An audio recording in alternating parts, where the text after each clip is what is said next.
Alors, voyons voir les limites que tu dois poser à un homme pour ne plus être utilisé. C'est pas le problème d'être gentil ou d'être pas assez mince ou de je sais pas quoi, c'est parce que tu n'as pas posé les bonnes limites au bon moment avec un homme.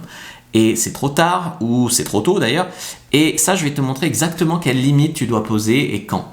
Les limites, c'est pas des interdictions, c'est pas non plus du passif agressif où tu te laisses marcher dessus puis d'un coup tu exploses, c'est des standards que tu dois incarner, et il vaut mieux mettre une limite tôt et doucement que le laisser, on va dire, abuser et ensuite s'énerver très fort. Mais les hommes, c'est des humains, si tu veux. Ils vont tester, donc il faut mettre la limite. Ton chien, il fait la même chose. Hein. Si tu mets pas de limite, après, il désobéit. Tu vois. Donc, sans limite claire, une relation va glisser vers l'exploitation émotionnelle, sexuelle ou temporelle.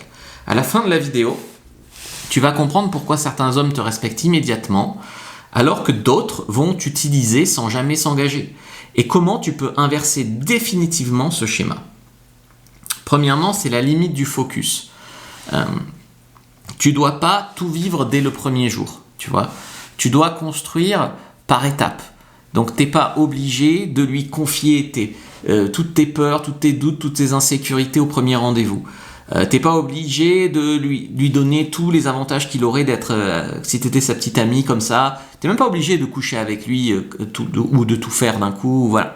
Donc, ralentir, des fois, ça peut protéger un peu ta valeur. Parce que ce qui est donné trop vite, ça peut être rarement respecté. Je la connais à peine et elle me raconte toutes ses peurs d'enfance. Ben, je suis désolé, mais c'est cheap. Un homme sérieux va accepter la progression et va même apprécier de te connaître de mieux en mieux. Deuxième chose, c'est la persuasion. Ça a de la limite. C'est-à-dire que tu peux pas juste mettre une limite et dire non, ça je tolère pas. Il faut que quand le mec va tester la limite, il faut que tu dises non. Parce que les hommes vont tester si tes décisions sont négociables ou pas. Une limite qui cède, ça veut dire que les autres limites peuvent céder aussi. Ça devient une permission. Donc il faut que tu aies une parole. Quand c'est oui, quand c'est non, c'est non. Voilà.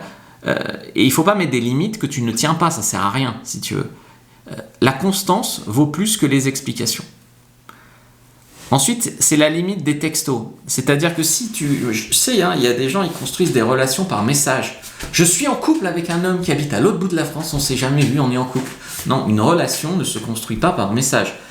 Les textos ne remplacent pas les actes. La projection que tu fais sur un homme que tu n'as jamais vu n'est pas la réalité. Trop de textos d'ailleurs que tu lui envoies, pour lui c'est du confort. Et souvent, moins il t'en écrit, plus tu lui en écris. Tu vois, moins il fait d'efforts, plus t'en fais. Donc ça, c'est vraiment des biais dans lesquels il ne faut pas tomber, quoi. Il faut vraiment que tes messages, ça peut être sympa, mais il faut que ça mène à des rencontres réelles, à se voir vraiment. Et il faut que les conversations qui mènent nulle part, tu mettes une limite aussi. Également, tous les donne-moi des photos de toi à poil et tout ça, voilà. Si t'as pas envie, tu mets des stops tout de suite. Tu m'as confondu avec une femme avec qui tu serais déjà allé à plusieurs rendez-vous, par exemple. Ensuite, il y a la limite de la planification. Donc ça, c'est le mec qui t'appelle à la dernière minute. Alors on se voit, là je fais rien, viens on se voit, on couche ensemble. Pas de rendez-vous flou, non confirmé, on se voit peut-être en fin de semaine, enfin voilà. Un mec qui va planifier, on se voit vendredi soir, je suis trop content, voilà. C'est un mec qui te valorise. Si t'es commandable au dernier moment, ça détruit l'attraction. T'es pas un service à la demande, t'es pas une FOD, femme on demand. Alors, en fait, le truc c'est quoi? C'est que toi tu te dis mais c'est la seule chance que j'ai de le voir, de faire mes preuves, si on se voit pas là, lui s'il me propose toujours à la dernière minute, donc si je veux le voir il faut que j'accepte. C'est parce que tu acceptes que ça se passe comme ça. Donc il faut que tu te respectes et que tu lui dises moi je suis pas une genre de femme dispo au dernier moment, mais ça me ferait plaisir de te voir, mais dans ce cas-là propose-moi un rendez-vous normal. Voilà, c'est tout, c'est pas compliqué. Après, il y a la limite du bonheur. C'est qu'un homme ne doit jamais être ton centre de gravité. C'est un homme qui s'ajoute à ta vie, mais qui la remplace pas. Un homme, c'est la cerise sur le gâteau. C'est pas lui qui doit te sauver, c'est pas lui qui doit te rendre heureuse. Ta vie est pleine et il va te respecter. L'indépendance émotionnelle, c'est très séduisant. La dépendance émotionnelle, ça donne le pouvoir à l'autre. Après, il y a la limite de l'isolement. Tu dois jamais laisser un homme te couper de ta famille, de tes repères, etc. Il y a des femmes qui quittent tout pour un homme et qui finalement, après, elles sont totalement sous sa coupe, quoi. Donc, je te dis pas que tu dois te méfier de tous les hommes, mais un homme qui commence à te monter contre ta famille, à dénigrer ton entourage et tout ça, méfiance. L'isolement, ça précède vraiment la manipulation, ça t'affaiblit. Tes proches, même si ça te fait pas plaisir, qui vont te dire que ce mec-là est pas sain, tout ça, c'est des garde-fous pour toi. Un homme sain, il n'a pas peur de ton monde et il doit faire des efforts pour s'intégrer auprès de ta famille. Il y a la limite du crash émotionnel. Donc tu dois pas non plus faire des dramas, exploser, crier, supplier, nourrir son ego par des réactions excessives. Mais lui non plus, il doit jamais lever la main sur toi, te parler mal, etc. Tu dois quand même garder ton calme parce que c'est là qu'il y a ton pouvoir. Et l'indifférence, le silence, la limite qui est mise calmement et puis je m'en vais, si c'est comme ça, on reparlera plus tard, c'est beaucoup plus fort que des cris, tu vois. L'émotion maîtrisée, elle inspire le respect. Il y a la limite du rythme, comme tu le sais, le temps révèle tout. Donc c'est pas parce que tu as passé 3 bons rendez-vous avec lui que c'est l'homme de ta vie. Il faut le savoir que au premier rendez-vous, on se montre toujours sous notre meilleur jour. Donc voilà, il faut du temps pour savoir. Donc la précipitation, c'est vraiment un piège. La stabilité s'observe sur la durée. L'homme impatient révèle les intentions souvent. D'accord.